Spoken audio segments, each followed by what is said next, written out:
I intended to come here today with a rational discourse of pragmatic arguments on why everyone in the Asian community should vote. The usual tropes came to mind, like how this was a hard-earned right that should be cherished, earned through the valor of our forefathers against communist China, the painful escape from oppression in Vietnam, and even today's crucial efforts for a democratic North Korea. I thought about how you should want your opinion to matter, whether it be for tax breaks or tuition subsidies, and how it's your duty as a citizen to contribute because this is a government of the people, by the people, for the people. This is a democracy that must be shaped by the Asian community in order to work for the Asian community. Demands, diligence, duty. These are all noble reasons to vote, to be sure, but I realized I had a more personal, more persuasive reason to vote, to ensure that I would not neglect my opportunity to shape this nation. I needed an appeal to the basest of human instincts, fear.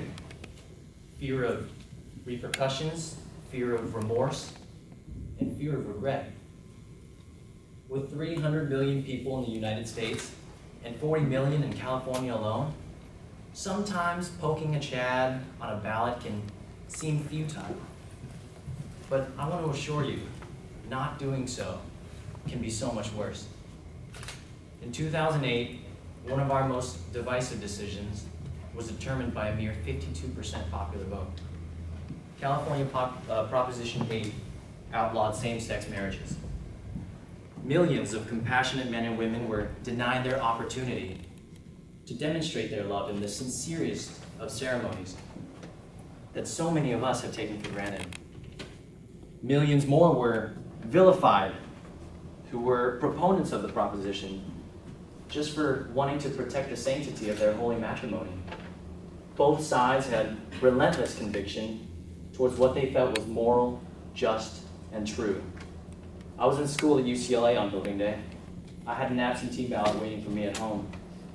With the most minimal of efforts, I could have made the 45-minute drive home, could have filled out my form and submitted my vote. I could have made my contribution. I could have demonstrated my support and vindicated myself. But I was so sure that the liberal coast of California would represent my own opinions, so sure that the countless polls and the endless headlines that I was reading couldn't possibly misrepresent popular opinion, that I just let it slide. When the decision finally came, I watched my friends as they wept for their lost cause. I watched some leave their homes indefinitely to protest the decision. I watched students and teachers, mothers and sons picketing with outrage just a few minutes from my school at the Latter-day Saints Church. And all I could do was stand silently. I didn't use my voice when it counted. So how could I bear to show my face now? I had failed them. My negligence and apathy resulted in only regret.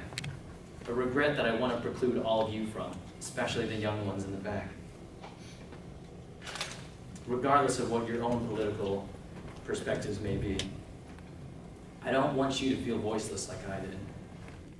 The Asian American community represents 5% of voters, 5% in the nation. It can feel daunting to be heard in such a large crowd. But with 1/3 of the nation's Asian population within our own state borders, we have this opportunity to effect some change. We can represent our community, represent our people. But my point is, regardless of what the outcome is, you owe it to yourself to vote.